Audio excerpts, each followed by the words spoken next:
Well, first of all, I know Rob and I know Tom, and you had two great guys there. And there's nothing that they said I wouldn't agree with. What's next? I've been saying here with lots of different interviews on radio and TV over the last day or so that very much what Tom said. There's going to be, I think, a gentle push of the pendulum back to the middle, because what Pope Francis did, a lot of good work, but he's also created a lot of confusion. And you can't run an institution, a worldwide institution like the Catholic Church, without clarity. They touched on the question about homosexuality before. Yes, the Pope was against homosexuality. He also appointed cardinals to in senior positions beyond their cardinalship in the Church who don't believe in the Church's teachings on homosexuality. To be explicit, I'm talking about the Luxembourg Cardinal Hollerich. He ran the synod under Pope Francis, and yet he disagrees with the Church's teachings on homosexuality. So does Cardinal McElroy of Washington, D.C. in the United States. So when people see that, they say, wait a minute, can we get rid of this confusion? Can we get some clarity here? Because we need a greater coherence of vision. And whoever comes in next, hopefully that will be the principal job that he'll have to do. Right.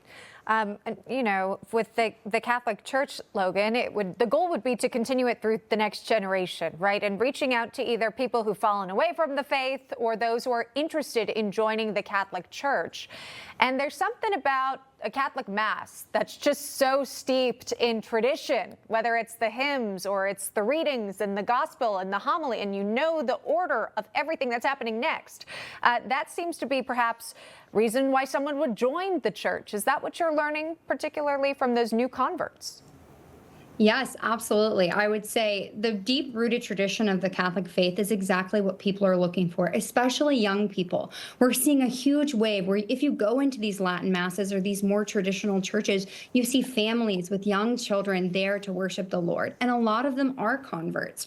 And I think that's what's so beautiful about this time. Like, yes, death is sad, but one of the things that we talk about in the Catholic Church is memento mori, which means remember you must die. Death is not a scary thing when you know where you're going. And during this time where we're mourning the loss of Pope Francis, we're also praying for not just his soul, but also for the future of the church. And the tradition is deeply rooted here during this time. And I think it's an interesting time for young people and converts in the church to watch this process. Bill, it's a question that I've brought up earlier on the broadcast a few times, and I'd love to get your take on this. But again, President Trump is not a Catholic, but again, he is visiting the funeral services. He did make that announcement on Truth Social. Talk to us about the significance of that. Well, he is without doubt the most religion-friendly president that I've ever seen. I would give high marks to Ronald Reagan. Even he may not be a devout practitioner of Christianity himself. He seems to have admitted that. But if you compare him to the, quote, devout Catholic who preceded him, Joe Biden, who didn't find one single abortion in the world that he couldn't justify, and who falsely believed in an unscientific way that a man can become a woman and a woman can become a man, Pope Francis never criticized publicly President Biden on abortion or on gender ideology. As soon as Trump was in office for 1 week, he criticized him on immigration. So it was that kind of bias that we didn't like at that point. But Trump is out there to build bridges with people, and I think it's a good sign that he's going to be there on Saturday at the funeral. Yeah, interesting point.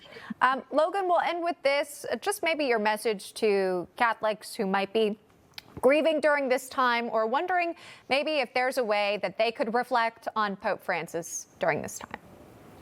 Absolutely. I would say this: Pope Francis was a beautiful representation of humanity, of humility through his time in his papal seat. And I would say he left us with messages of to take ourselves back and to just give the mercy of Christ to everyone that we meet. He did that in his life, and he's doing that in his death and his request through his funeral process. And so I would say look to that and make sure you're spreading that love everywhere you go.